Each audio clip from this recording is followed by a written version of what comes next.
आप इस प्रकार से आंसू नहीं बहाइए, इतना रुदन नहीं कीजिए। यदि आप ही इस प्रकार से आंसू बहाएंगी तो मेरा वनों को जाना कठिन हो जाएगा। कृपा करके मुझे खुशी खुशी वनों में जाने की आज्ञा दीजिए। मातु आंसू न बहा, मुझको कायर न बना। मातु आंसू न बहा, मुझको कायर न बना। वन को जाने दे मुझे, रण निभाने दे मुझे। मातु आंसू न बहा।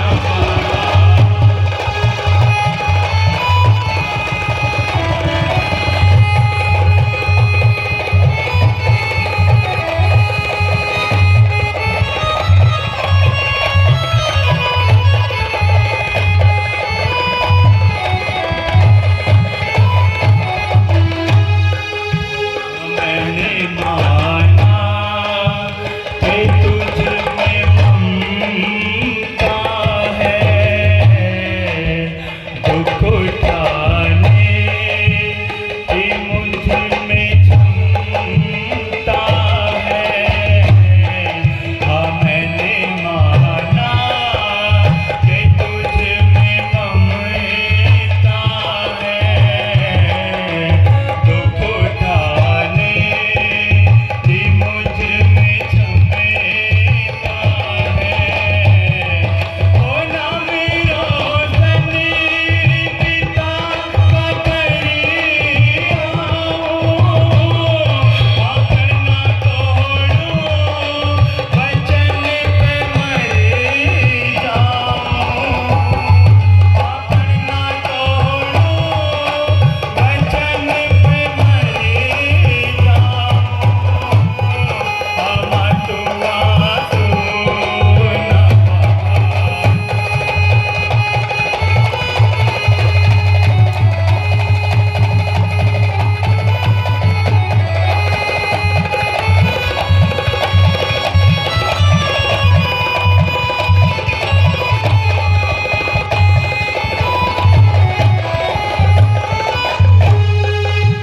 बड़ी मुद्दत से घड़ी आई है, हमसे छोटा भरत भी भाई है। हाँ बड़ी मुद्दत से घड़ी आई है, हमसे छोटा भरत भी भाई है। हाँ राज्य उसने किया भी तो क्या हुआ। हाँ राज्य मैंने किया भी तो क्या हुआ। हाँ राज्य मैंने किया भी तो क्या हुआ। हाँ मातु आंसू न बहा।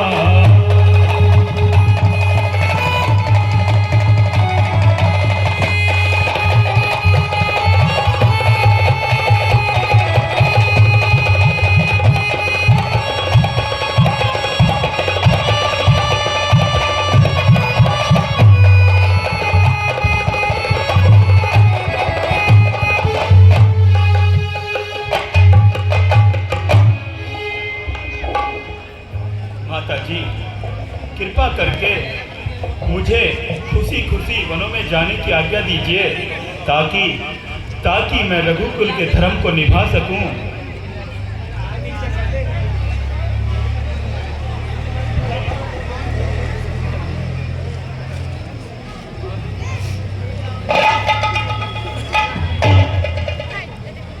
माता जी के चरणों में सीता का प्रणाम स्वीकार।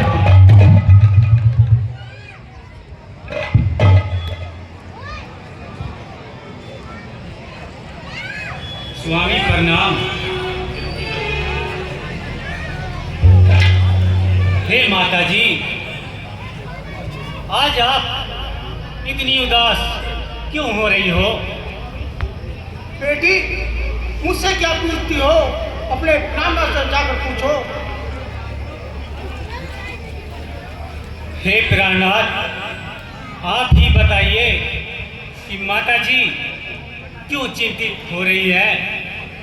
ऐसी है, केवल छोटी सी बात है, बस इसी बात के कारण माता जी चिंतित है। किसी समय माता केकई ने पिताश्री से 2 वरदान प्राप्त किए थे, जो कि एक शुभ अवसर पाकर माता केकई ने वह 2 वरदान पिताश्री से प्राप्त कर लिए, जिसमें कि पहले वरदान में भरत को अयोध्या का राज्य और दूसरे वरदान में मुझे 14 वर्षों के लिए वनवास मिला है। बस माता पिता के वचनों के अनुसार मैं 14 वर्षों को जा ही रहा था। बस इतनी सी बात ही माता जी के दुख का कारण है। हे प्राणनाथ, यह दासी भी आपके साथ वनों में जाएगी? नहीं सिए, पिता की आज्ञा से मुझको वन जाना भी जरूरी है। जुबान से जो कहा उसका निभाना भी जरूरी है। जुबा से जो कहा उसका निभाना भी जरूरी है, परंतु संग में दासी का जाना भी जरूरी है। ऐसी तुम डर जाती हो देख कर तस्वीर को, खींचो ना और इस तरह इस प्रेम की जंजीर को। कोई कह सकता नहीं बिगड़ी हुई तकदीर को, छोड़िए सकती नहीं सीता अपने रघुवीर को। नए आराम महलों के नए बिस्तर बिछोना है, नए सामान है सुख के नगन भूमि पे सोना है। मुझे स्वीकार बिन दर्शन नहीं महलों में सोना है, आपकी चरण सेवा ही मेरा बिस्तर बिछोना है। मखमलों पर सोने वाली सुन जरा ध्यान कर, फर्श खाती है वहाँ कुछ जान की पहचान कर। सास की सेवा करो माता बूढ़ी मान कर, लाडली महाराज की रहो कहना ये मेरा मान कर। मैं जनक नंदिनी सीते हूँ, सावित्री बन दिखलाऊंगी, उपदेश सनातन धर्म का पतिव्रता धर्म निभाऊंगी। कुलसान रहे निज मान रहे, वन में साथ जाऊंगी, वृक्षों की कुटिया में रहकर 14 वर्ष आऊंगी। जानकी, इतना हट न करो। मैं राम तेरा सुन सीते मेरी रानी, हमें राम तेरा सुन सीते मेरी रानी। तुम मात पिता की सेवा करना, मैंने मन की ठानी। मैं राम तेरा सुन सीते मेरी रानी।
मेरा कहा मानो और यहीं महलों में रहो और माता पिता की सेवा करो।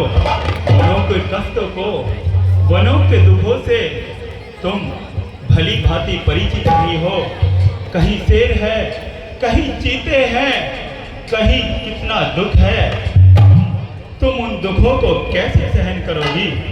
मेरा कहा मानो सिए, यह जिद छोड़ दो। नहीं नहीं स्वामी, मैं तो आपके साथ वनों में अवश्य जाऊंगी। मैं कैसे जिद छोड़ दूं? सिए मान लो, जिद छोड़ दो। सिए मान लो, जिद छोड़ दो। काहे दुख उठाओ वनवास के, ओ काहे दुख उठाओ वनवास के।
कहा मानो और यही महलों में रहो।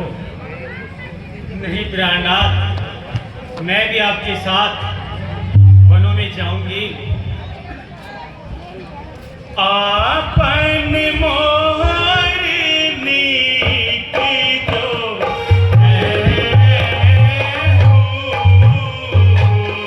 वचन हमारे मान करे हे सिए, यदि तुम अपना और मेरा भला चाहती हो तो यही मेरा कहा मानकर महलों में रहो। हे प्राणनाथ, यदि आप मुझे 14 वर्षों के पश्चात जीवित पाएंगे तो अवश्य छोड़ जाइए। नहीं जानकी, ऐसी बातें न करो। हे जानकी, मैं विवश हूँ। ठीक है, यदि तुम्हारी यही इच्छा है तो पहले माताजी से आशीर्वाद ले लो। हे माताजी, मुझे भी आशीर्वाद दीजिए कि मैं अपने पति के साथ 14 वर्ष वनवास में उनकी सेवा करूं।